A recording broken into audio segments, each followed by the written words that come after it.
கோயிலில் இருக்கும் திருவுருவச் சிலைக்கு பால், தயிர், மஞ்சள், இளநீர் போன்ற பொருட்களால் அபிஷேகம் செய்யப்படும். அப்படிப்பட்ட அபிஷேகங்களை காண்பது புண்ணியம் என்று கூறி பலர் இந்த அபிஷேகம் நடக்கும் நேரத்தில் தவறாமல் கோயிலுக்கு செல்வர். அதில் புண்ணியம் இருக்கிறதோ இல்லையோ, நிச்சயமாக நம் உடலுக்கு நன்மை இருக்கிறது என்று கூறுவேன். ஒரே கல்லில் 2 மாங்காய் அல்ல, 3 மாங்காய், அதாவது 3 பலன்கள் என்பதுதான் இந்த அபிஷேகம் செய்வதில் இருக்கும் பின்னணி. எப்படி என்கிறீர்களா? சொல்கிறேன். நம் கோயில்கள் எல்லாம் பல 100 ஆண்டுகள் பழமை வாய்ந்தவை. அதே போலத்தான் அதில் வீற்றிருக்கும் திருவுருவச் சிலைகளும். பெரும்பாலும் கருங்கல்லிலோ, பஞ்சலோகத்திலோ, மரத்திலோ தான் இச்சிலைகள் செய்யப்பட்டிருக்கும்.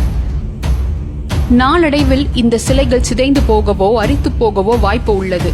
இத்தகைய சேதங்களை கட்டுப்படுத்தி அந்த சிலைகளை பராமரிக்கவே அபிஷேகம் செய்யப்படுகிறது. அதற்காக பயன்படுத்தப்படும் ஒவ்வொரு பொருட்களின் பின்னணியிலும் ஒவ்வொரு காரணங்கள் இருக்கின்றன.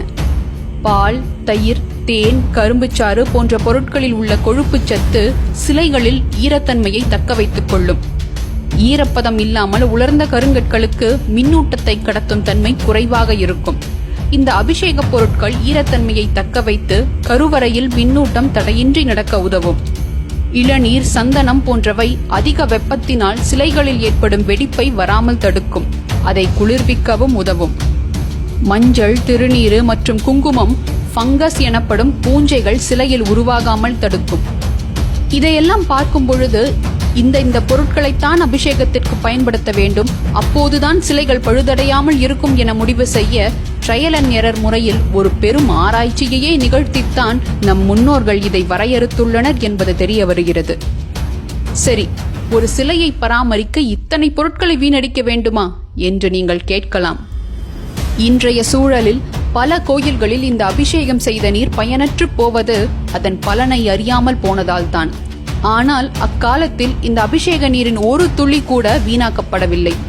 பழங்கால கோயில்கள் எல்லாவற்றிலும் அந்த கோயிலுக்கு சொந்தமான விவசாய நிலமோ கோயில் நந்தவனமோ அக்கோயிலை ஒட்டியே அமைந்திருக்கும். கருவறையில் இருந்து வெளியேறும் அபிஷேக நீர் ஒரு தொட்டியில் சேகரிக்கப்பட்டு கோயிலைச் சேர்ந்த அந்த நிலத்திற்கு எடுத்துச் செல்லப்படும். எதற்காக என்று யோசிக்கிறீர்களா? பால், தயிர், நெய், இளநீர், பஞ்சாமிர்தத்தில் இருக்கும் பழக்கலவை போன்றவை செடிகளுக்கு சிறந்த உரமாகும். கரும்புச்சாறு மண்ணை வளமாக்கும். மஞ்சள் ஒரு சிறந்த பூச்சிக்கொல்லி. இப்படி அபிஷேகத்திற்கு பயன்படுத்தப்படும் ஒவ்வொரு பொருட்களுமே விவசாயத்தையும் மண்ணையும் வளமாக்கக்கூடியவை. அதனால்தான் கோயிலை சுற்றி இருக்கும் நிலங்களில் விவசாயம் செழித்து இருந்தது. ரசாயனமில்லா இயற்கை விவசாயத்தில் உரமாக பயன்படுத்தப்படும் பஞ்சகவ்யம் இங்கே அபிஷேக பொருட்களின் பட்டியலில் இருக்கும் பெரும்பாலானவற்றின் கலவை என்பதை கவனித்தீர்களா? அடுத்து 3வது மாங்காய், அதாவது அபிஷேகத்தின் 3வது பலனையும் கூறுகிறேன்.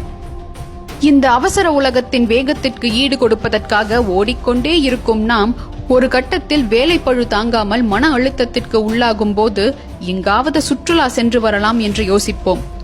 அப்போது நமக்கு உடனே நினைவிற்கு வருவது அருவி, கடல், மலை சார்ந்த இடங்கள்தான். நாம் எவ்வளவு அழுத்தத்தில் இருந்தாலும் ஒரு அருவியை காணும் போது, அதன் விஸ்வரூபத்தை தரிசிக்கும் போது மனம் அப்படியே காற்றில் மிதக்கும் இறகை போல ஆகிவிடும். இதே உணர்வுதான் கடல் சார்ந்த, மலை சார்ந்த இடங்களிலும் நமக்கு ஏற்படும். ஏன்? இயற்கையோடு நாம் ஒன்றுவதால் மகிழ்ச்சி அடைகிறோம் என்பது மேலோட்டமான காரணமாக இருந்தாலும், இவ்விடங்களில் இருக்கும் காற்று மண்டலத்தில் நடக்கும் விஞ்ஞான ரீதியான மாற்றங்களை நம் உடல் உள்வாங்கிக் கொள்வதால் தான் ஒரு விதமான புத்துணர்ச்சியை உணர்கிறோம். வாருங்கள், எப்படி என்று பார்ப்போம். அருவி விழும்போது நீரின் மூலக்கூறுகள் ஒன்றோடு ஒன்று கூடுகின்றன. ஆதலால் அங்கு இருக்கும் காற்று மண்டலத்தில் நெகட்டிவ் அயான்ஸ் எனப்படும் மின்னூட்டம் அதிகமாகிறது. நெகட்டிவ் அயான்ஸ் என்ற பெயரை வைத்து அது நம் உடலுக்கு கெடுதல் என்று யாரும் நினைத்து விட வேண்டாம். அதன் பெயர் காரணத்திற்கு எதிர்மறையாக அவை நம் உடலுக்கும் மனதிற்கும் நன்மை பயக்கக்கூடியவை. இந்த நெகட்டிவ் அயான்ஸ் அதிகமாக இருக்கும் காற்று நம் சுவாசத்தின் மூலம் இரத்தத்தில் கலக்கப்படும் போது செரோட்டோனின் எனப்படும் ஹார்மோனை அதிகமாக சுரக்கச் செய்கிறது. இந்த ஹார்மோனின் அளவு அதிகமாகும் போது நாம் மகிழ்ச்சியாகவும் நிம்மதியாகவும் உணர்வோம் என்பது அறிவியலின் கூற்று. அருவி, கடல், மழையில் நடக்கும் இதே ரசாயன மாற்றம்தான் கோயிலின் கருவறையிலும் நடக்கிறது. நான் முந்தைய பதிவில் கூறியதைப் போல இந்த அண்டத்தில் இருக்கும் காஸ்மிக் எனர்ஜி எனப்படும் பிராண சக்தியை விமானத்தின் கலசம் மூலமாக கருவறைக்குள் கடத்தப்பட்டு திருவுருவச் சிலையிலிருந்து நேர்மறையாற்றல் வெளிப்பட்டுக் கொண்டே இருக்கும்.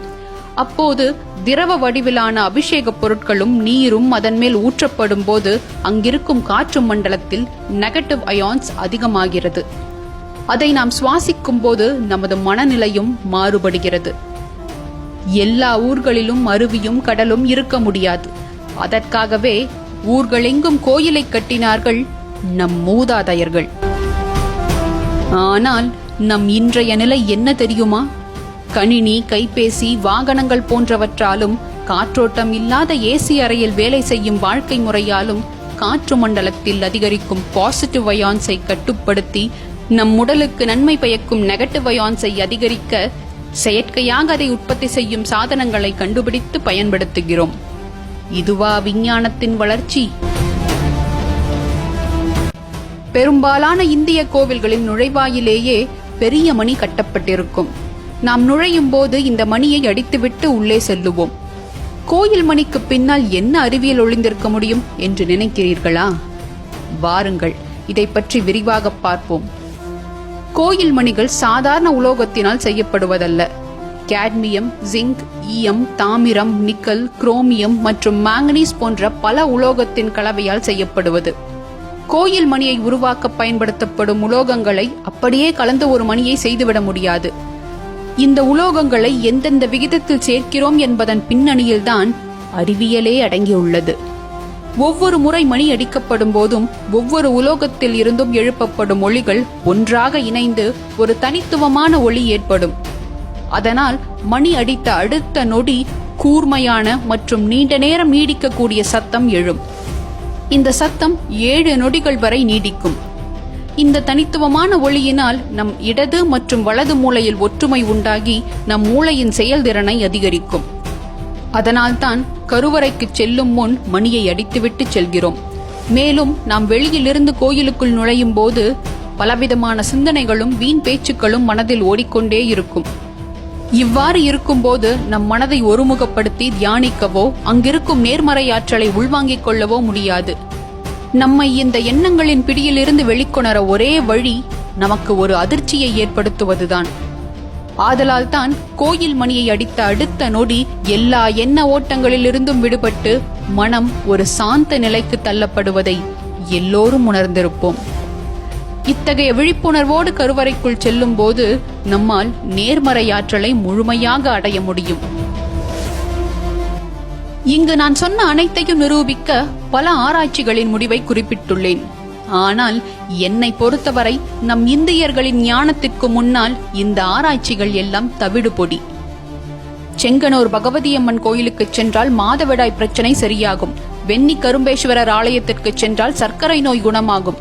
கர்ப்பரக்ஷாம்பிகை கோயிலுக்கு சென்றால் குழந்தை பாக்கியம் கிடைக்கும், நல்லபடியாக குழந்தை பிறக்கும் என்று காலம் காலமாக நாம் வழிபடும் பழங்கால கோயில்களில் இக்கால மனிதர்களின் மூளைக்கு எட்டாத பல காரணங்கள் ஒளிந்திருக்கின்றன.